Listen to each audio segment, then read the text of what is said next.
DIY arcade machine using RetroPie.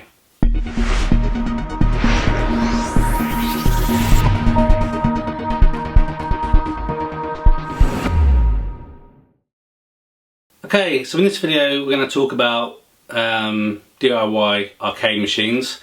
So a few friends have asked me about this, so I thought I'd just do a really short video on the DIY arcade machine that I've built here. So I do DIY, but I wouldn't say I'm a good craftsman, definitely not a carpenter or anything by any means. So if I can put one of these things together, then you guys can as well. So I built this around, it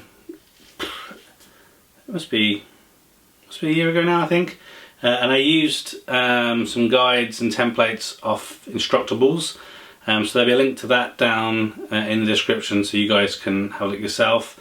So obviously I don't have a build video, but I have a couple of screenshots that are kind of overlaid as we go through this. So essentially what I decided is I wanted a desktop arcade machine instead of full height, really just due to kind of space requirements, so I can just move this thing wherever I want to play.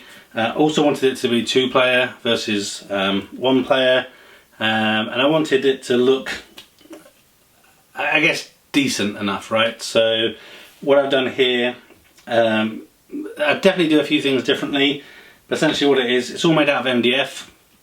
I was going to have an illuminated, I guess, banner here, but decided again to go against it, just to keep it simple, so I didn't have to worry about running any lighting in there or anything different. So I could always change that later. There is sections behind that I could put some transparency kind of stickered stuff in, and put lighting behind it.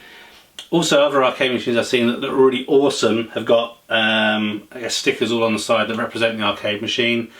I decided just to go with simple carbon vinyl wrap. I've used this stuff before with cars, so I was relatively happy that I could work with it okay, and then just some black spray paint on the insides. So really it's a modular kind of setup. So this is actually 2 side panels per side, and the reason for that is I use a Dremel to go through the middle to then be able to put this arcade effect wrapping round it. So 2 sides, 2 MDF sides to each side.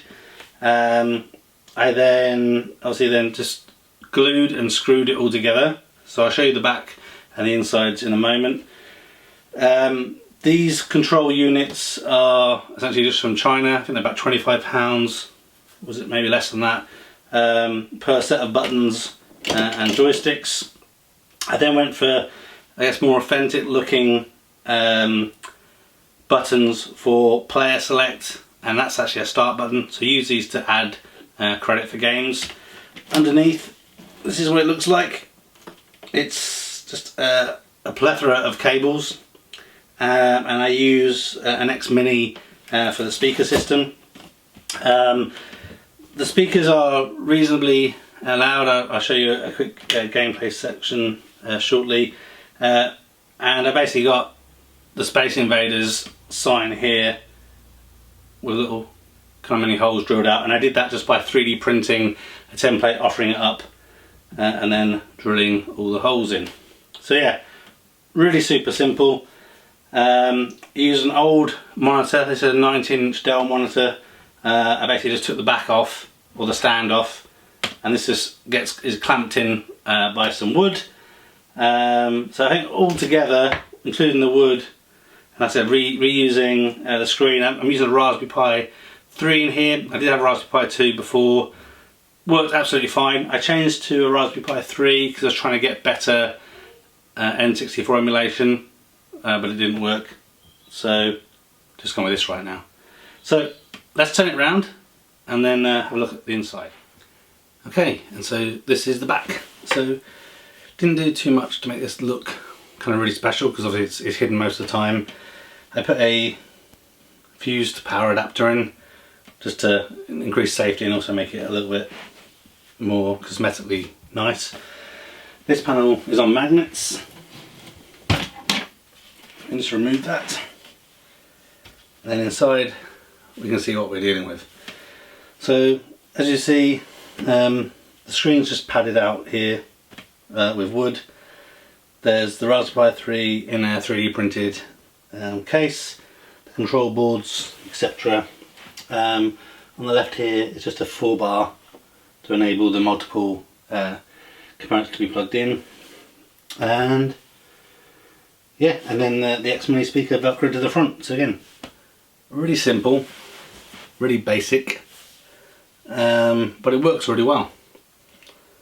So yeah, I recommend if you're interested in old arcade games or console games, you got some spare time and you know how to use a jigsaw. That's pretty much all I use, the jigsaw and a Dremel to get all this done. So I think it came out pretty good. If you've done your own arcade cabinet, I'd be interested to kind of take a look at it, so please leave information in the comments. Give you a quick overview of how you navigate in gameplay, and then we'll wrap this up.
Thanks for watching this video. A thumbs up would be really appreciated.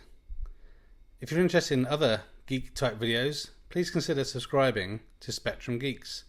Why not also follow us on Facebook, Instagram and Twitter. And before you leave, why don't you check out one of these other videos that may be of interest. Thanks again for watching.